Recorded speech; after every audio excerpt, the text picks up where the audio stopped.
There are two kinds of forgiveness, my mother once said. The kind you give to free someone else, and the kind you give to free yourself. For years, I thought I understood what she meant. But that was before my best friend Alina took my husband, and before I found the journal that told me our friendship had never been real at all. The day I found the journal, it was raining. The kind of soft, endless drizzle that makes the air smell like wet earth and memories you'd rather forget. I remember standing in Alina's old house, the one she'd lived in before she moved away, sorting through the boxes she'd asked me to collect after she passed. Yes, she was gone. Cancer took her in the quietest way, as if even death knew not to make a scene. And I was there till the end, holding her frail hand, whispering that I forgave her. But as I stood in that small attic, surrounded by the smell of dust and perfume that had long since faded, I realized forgiveness had layers I hadn't even begun to peel. I found her journal in a box marked Old Times. It was wrapped in the same floral paper we'd once used to make friendship diaries in high school, the kind we decorate with stickers and promises. And the moment I opened the first page, I felt my knees weaken. Because there, in her careful handwriting, was my name. Not just once, but on almost every page.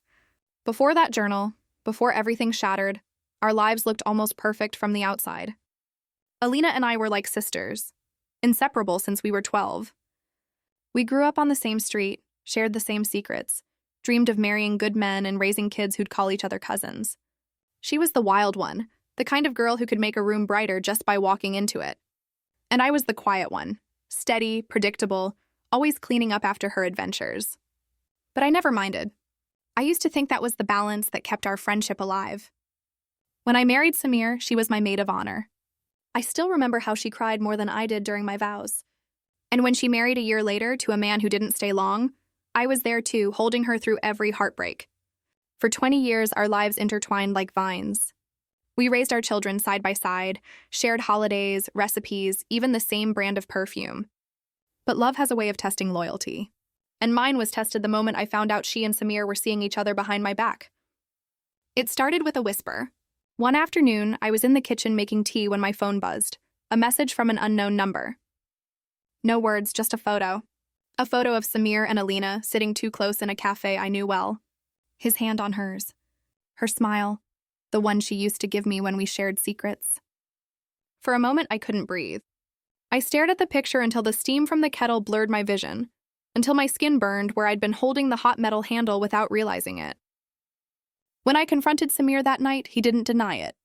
He just sat there in silence, eyes full of shame and exhaustion, as if the truth had finally caught up to him. And when I called Alina, my voice trembling between anger and disbelief, she didn't deny it either. "Please," she whispered through tears. "It wasn't supposed to happen." I didn't mean to fall in love with him. I hung up. Not because I had nothing to say, but because there were too many words fighting to escape all at once. For months after that, I lived like a ghost in my own home. Samir left. Alina moved to another city. And I tried to rebuild my life piece by piece, cooking for one, sleeping in a bed that suddenly felt too large, learning how to silence memories that screamed louder than any noise. Then, 2 years later, she came back, sick, fragile, apologetic. She asked to see me. I almost said no. But something, maybe habit, maybe pity, made me go. When I walked into that hospital room and saw her pale, trembling form under those thin white sheets, my anger didn't vanish. It just softened. We talked, we cried. And before she closed her eyes that night, she gripped my hand and whispered, "Please forgive me." And I did. Or at least I thought I did. Now, standing in her attic, holding that journal, I realized forgiveness might not mean forgetting. Because as I turned the first page, I saw something that made my stomach twist. I never meant to fall in love with Samir, but maybe I've always loved what she had. That one sentence, it broke something inside me all over again. I don't remember sitting down, but somehow I found myself on the attic floor, legs crossed, heart pounding, the journal trembling in my hands. The rain outside had turned heavier now, the sound of it drumming softly on the roof like a pulse, slow, steady, accusing. Alina's handwriting looked just like it always had. Neat, delicate, a little tilted to the right. Every loop and curve felt familiar, and yet now it felt like reading the handwriting of a stranger. I turned the next page. When she met Samir, I told her he wasn't her type. Not because I thought he was wrong for her, but because I wanted him to notice me first. I closed the book quickly, as if the words might burn through the paper and onto my skin. My breath came out in shallow bursts. I could almost hear her laughter from the old days, echoing in the back of my mind, that same soft giggle that had once been my comfort. For years, I'd believed she was the one who'd protected me, guided me, loved me like a sister. But this wasn't love. It was something darker, something I'd never seen hiding behind those familiar eyes. I don't know how long I sat there, flipping through those pages, each one peeling back another layer of our shared life, until the truth became unbearable. There were small moments written down, ordinary things that suddenly took on a sinister shape. She got the job I wanted. I smiled for her, but it hurt. She always gets chosen first. Sometimes I wonder if she notices how he looks at me when she's not around. Maybe she's too sure of herself. I used to imagine what it would be like, living her life instead of mine. That last line, it made my throat tighten. Because suddenly, the past, every shared laugh, every birthday, every late-night talk started to look different. I started to see the small cracks I'd ignored all along. Like the way she always borrowed my clothes but never returned them. The way she'd make small jokes about my cooking, then serve my recipes at her parties as if they were hers. The way she'd flirt playfully, I thought, with Samir at dinners and then say, "Oh, come on, he's like my brother." At the time, it all seemed harmless. Now, it felt like a map I'd been too blind to read. Halfway through the journal, I found a section marked with a folded corner. Inside was a pressed flower, wilted, brown at the edges. Next to it, a date, June 17th, 2016. That date made my heart stop for a moment. It was my wedding anniversary, and beneath it, her entry began. She looks so happy tonight. I wonder if she knows he called me earlier, asking what perfume I wear. I told him. I told him everything. I think he knows now that I've always been here, waiting for him to notice. I pressed my hand to my mouth. The room blurred. The walls, the boxes, the scent of old wood. It all faded under the weight of those words. So it hadn't been an accident. It hadn't been something that just happened. It was a seed she'd planted long before I ever suspected anything. And my husband, my partner of 20 years, had watered it. I left the attic that day with the journal clutched against my chest like a wound I couldn't hide. Outside, the world looked the same. Children playing on the street, an old man walking his dog. But I felt different. As if I'd aged years in a single hour. When I got home, I placed the journal on the kitchen counter. That same counter where I'd once poured tea for her and listened to her cry about her failed marriage. The irony stung. She'd cried in my kitchen about her loneliness while secretly plotting how to take the one person who made me feel safe. I made myself a cup of tea anyway, because that's what I do when I don't know what else to do. But when I took the first sip, it tasted bitter. That night, I couldn't sleep. Samir was long gone, remarried, I'd heard, to someone else. We hadn't spoken in years. But now, lying awake, I couldn't stop thinking about him, about them. Was she writing about him even when they were together? Did he know about her obsession, or was he part of it? A part of me wanted to destroy the journal. To burn it, bury it, anything to erase the words that were now etched into my memory. But another part wanted to know everything. And so the next morning I opened it again. The later entries grew darker, more personal.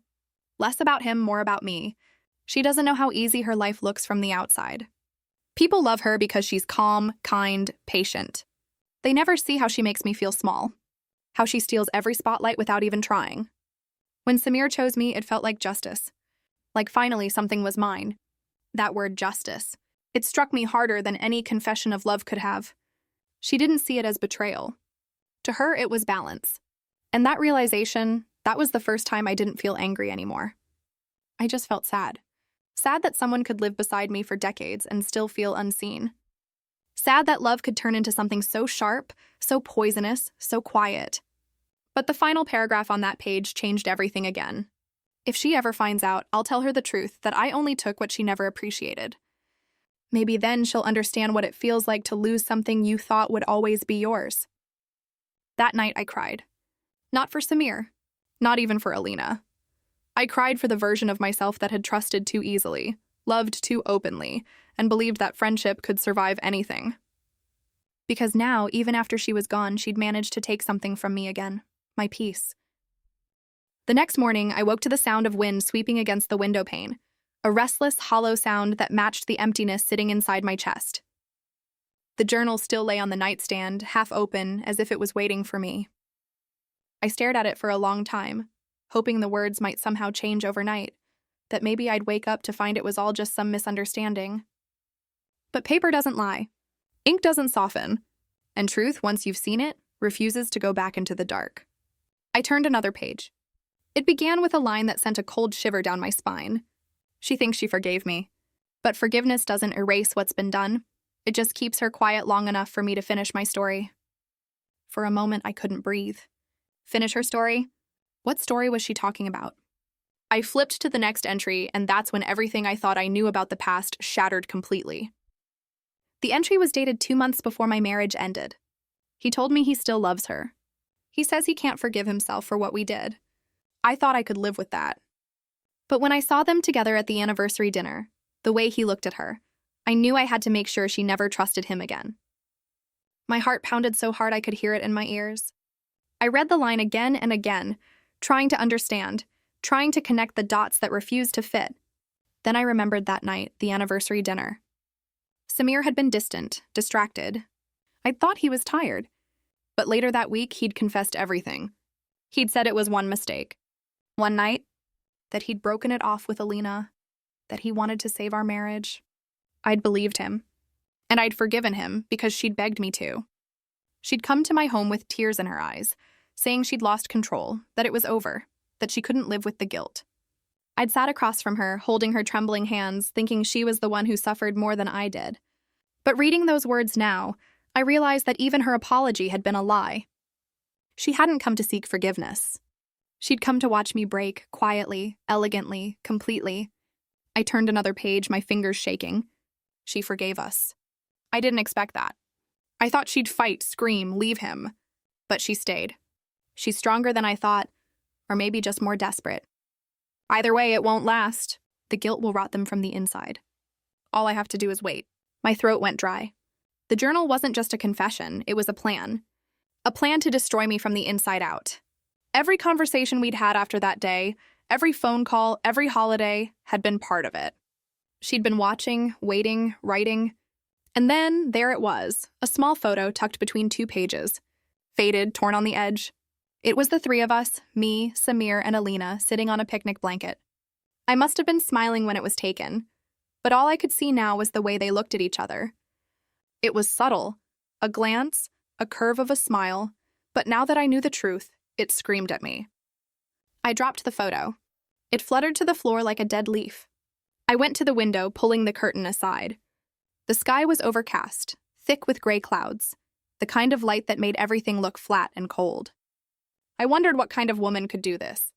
Not out of lust or greed, but envy, slow, quiet envy that seeped through the years like poison through a vine. And the worst part? If she were still alive, I think I would have forgiven her again. That's the curse of loving someone too long. Your heart learns to excuse what your mind can't comprehend. But as I gathered the pages that had fallen, I noticed something strange. The last few sheets had been glued together, like someone had tried to seal them. I hesitated, then gently pulled them apart. Inside, hidden between the pages, was a letter. Folded, yellowed, written in a different hand. Samir's. My hands trembled as I unfolded it. The ink had faded, but his handwriting was unmistakable. Alina, you said you'd stop. You promised. Margaret doesn't deserve this, none of it. You said you only wanted to help, that you'd move on. I've told her the truth. I've told her about us. Please, for everyone's sake, don't make this worse. If you ever loved me, even for a moment, let it end here. I stared at the letter, feeling my body go numb. He had tried to stop it. Maybe he'd meant what he said when he confessed. Maybe all along, I'd been blaming the wrong person. I sat down slowly, the letter resting on my lap. All these years, I'd carried the weight of his betrayal, the anger, the humiliation, believing he was the one who'd torn my life apart. But now, reading this, I realized something cruelly ironic. He hadn't just betrayed me. He'd been trapped too. The journal wasn't about a love triangle anymore. It was about control. A woman who couldn't stand being second. A friendship that turned into obsession. And a silence that swallowed all of us. I closed the journal gently this time, not with rage, but with understanding. Because now I knew forgiveness hadn't failed me. It had freed me. It was trust that had broken me. That night, I lit a candle in the kitchen. the same one that used to sit between us during our tea talks. The flame flickered softly, dancing against the walls like a living memory. I placed the journal beside it and whispered, "You have no power here anymore." For the first time in years, the silence didn't feel heavy. It felt clean, like the air after a storm. The next morning, I woke up with a strange calmness in my chest, the kind that comes after a storm when the world is still but your heart is rearranged. The journal sat on my kitchen table. The candle beside it burned down to wax and wick. I had read every word, every ugly, twisted truth, and I knew what I had to do next. For years, I had buried my pain, convinced myself that moving on meant staying silent. But silence, I realized now, was the soil that let lies grow roots. So I dressed, tied my scarf neatly around my neck, and drove to Holloway Street where Alina's sister Denise still lived. Denise had never spoken to me after the affair. Maybe she didn't know what to say. Maybe she believed Alina's version of things. But if anyone deserved to see the truth, it was her. Her house looked just as I remembered. Same red bricks, same ivy crawling up the side, same faint smell of jasmine from the front garden. When she opened the door, surprise flickered in her eyes. "Margaret?" she said softly, her voice cautious, like she wasn't sure if I was real or just a ghost from a chapter she'd tried to close. "I need to talk to you," I said, holding the journal against my chest. "About your sister." Her lips parted slightly, but she stepped aside without a word. Inside, the air was thick with nostalgia, framed photos on the mantel, the same lace curtains Alina used to complain about, and the faint scent of cinnamon candles. We sat across from each other like two women guarding the same grave. I opened the journal and placed it gently on the coffee table between us. "She kept this," I said quietly. "I found it in one of her old boxes." Denise frowned, hesitant. "That's Alina's handwriting?" "Yes," I said. "And so are the lies inside." She reached for it slowly, flipping through the pages. Her face changed with each line, confusion, disbelief, then horror. When she reached the entry about the plan, she covered her mouth with her hand. "Oh my God," she whispered. She wrote this?" "She did," I said softly. "And she meant every word." We sat in silence for a while. The only sound was the faint hum of the refrigerator and the ticking of the wall clock. Finally, Denise looked up, tears brimming. "Margaret, I didn't know. She told us you'd taken him from her, that she was the one who tried to make peace." I nodded slowly. That's what I thought too. I forgave her because I believed she'd been hurt. But she wasn't a victim. She was writing her revenge, one page at a time. Denise's shoulders trembled. "She was always jealous of you, you know. Even back when we were kids. Mama used to say Alina wanted everything you had. Your calm, your grace. She'd talk about you like she wanted to be you." Her voice cracked. I thought it was just admiration. I exhaled deeply. So did I. When I left Denise's house, the sun had begun to set. The air was golden and cool, washing the heaviness from my skin. But something told me the story wasn't finished. That night, as I prepared to put the journal away, I noticed something I had missed before, a small pocket sewn into the back cover, barely visible. I slid my finger inside and pulled out a folded note. The handwriting was shaky, rushed, but unmistakably hers. "If you're reading this, then you've already seen what I did. I won't ask for forgiveness this time. I just want you to know I loved him because he looked at you the way I always wanted someone to look at me. You won, Margaret. You always did. Even when you lost him. Tell my sister I'm sorry. Tell her I wish I'd been stronger. And if you can, if there's any mercy left in you, don't let the world remember me as the woman who took your husband. Let them remember me as the friend who lost her way." I stared at the note for a long time. My first instinct was anger. That familiar sting that rises when someone who hurt you suddenly asks for peace they never gave. But beneath the bitterness was something else, pity, sadness, maybe even love. Because for all her cruelty, Alina had been lonely. And loneliness, I've learned, can twist even the kindest soul into something unrecognizable. The next day, I made my choice. At the annual church luncheon, the same event where Alina and I used to volunteer together, I brought the journal. Not to shame her, not to clear my name, but to free myself. When Pastor Raymond called me to the stage to speak about healing through forgiveness, I took a deep breath and looked out at the faces before me, neighbors, friends, old church members who'd whispered behind my back for years. "I used to think forgiveness meant forgetting," I began, my voice steady. "But it doesn't. It means remembering and choosing peace anyway. I placed the journal on the podium, resting my hand on its worn cover. This belonged to someone I loved once, my best friend. She hurt me in ways I can't describe, but she also taught me something I'll never forget. I paused, feeling the weight of 100 eyes. People don't destroy others because they hate them. They do it because they hate themselves. The room was silent, the kind of silence that feels like prayer. I didn't read from the journal. I didn't expose her words. Instead, I closed it gently and said, I forgive her again. Not because she deserves it, but because I do. When I walked off that stage, I felt lighter than I had in years. People approached me, some with tears, some with quiet nods. And though no one said it out loud, I could feel it. The whispers that once carried shame now carried respect. I wasn't the woman who lost her husband. I was the woman who lived. And that was enough. That night, I sat by the window, the moonlight brushing against the edges of the journal. I didn't burn it. I didn't hide it. I placed it on my shelf right beside a framed picture of me, Samir, and Alina from years ago. Because stories, even the painful ones, deserve to be remembered, not as wounds, but as lessons. And this one had taught me the hardest truth of all. Sometimes the people who love us most break us hardest. A week later, life had begun to settle again, or at least as much as it could. The journal was tucked safely on the shelf, the whispers had faded, and for the first time in years, my house didn't feel haunted. But peace, I've learned, has a way of testing you right when you think you've earned it. It was a quiet morning when the letter came. A plain white envelope, yellowed slightly at the edges, slipped through the mail slot and landed by my door. No return address, just my name written in a handwriting I hadn't seen in years, Samir's. For a moment, I couldn't breathe. It was as if time folded in on itself, carrying his voice back to me through the simple loop of an M. My hands trembled as I opened it. Inside was a single sheet of paper and the faint scent of cedar, the same cologne he used to wear.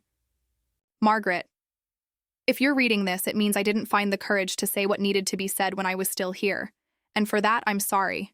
You always deserved honesty, and I gave you everything but that. You probably know by now that I wasn't faithful, that I let something dark and selfish ruin what we had.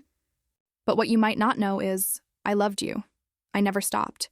Even when I left, even when I lied, even when I tried to convince myself I was happier somewhere else. The truth is, Alina didn't steal me from you. I ran away because I couldn't face the kind of love you gave me, the kind that demanded I become better. She didn't take me. I let myself go. You were always my home, Margaret, and leaving you was the moment I stopped belonging anywhere, if you can forgive me. Not for what I did, but for the pain I left you with. Because that pain was never something you deserved to carry. Samir. By the time I finished reading, my eyes were wet, my heart strangely still. There was no anger left, just a deep, aching tenderness for the man I once loved and the woman I'd fought so hard to become without him. I folded the letter carefully and placed it inside the journal between the pages where his name appeared most.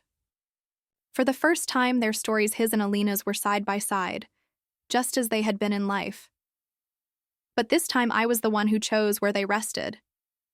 That night, I walked down to the shore, the same place where everything had once fallen apart. The sea was calm moonlight stretching across the water like silver thread. I could almost hear his laugh in the waves, her voice in the wind, the echo of all the things we'd never said. I whispered softly, I forgive you both. Not for them. For me. Because forgiveness, I've realized, isn't a gift you give to those who hurt you. It's the door you open so you can finally walk out of the fire. When I got home, I poured myself a cup of tea and sat by the window. The night was quiet, peaceful. Somewhere in the distance, a church bell rang, and I thought maybe, just maybe, that sound was my soul exhaling. The cottage looked different now, not haunted, not hollow, just alive. On the mantel, the photograph of me, Samir, and Alina caught the light. For the first time in years, I didn't look at it with bitterness.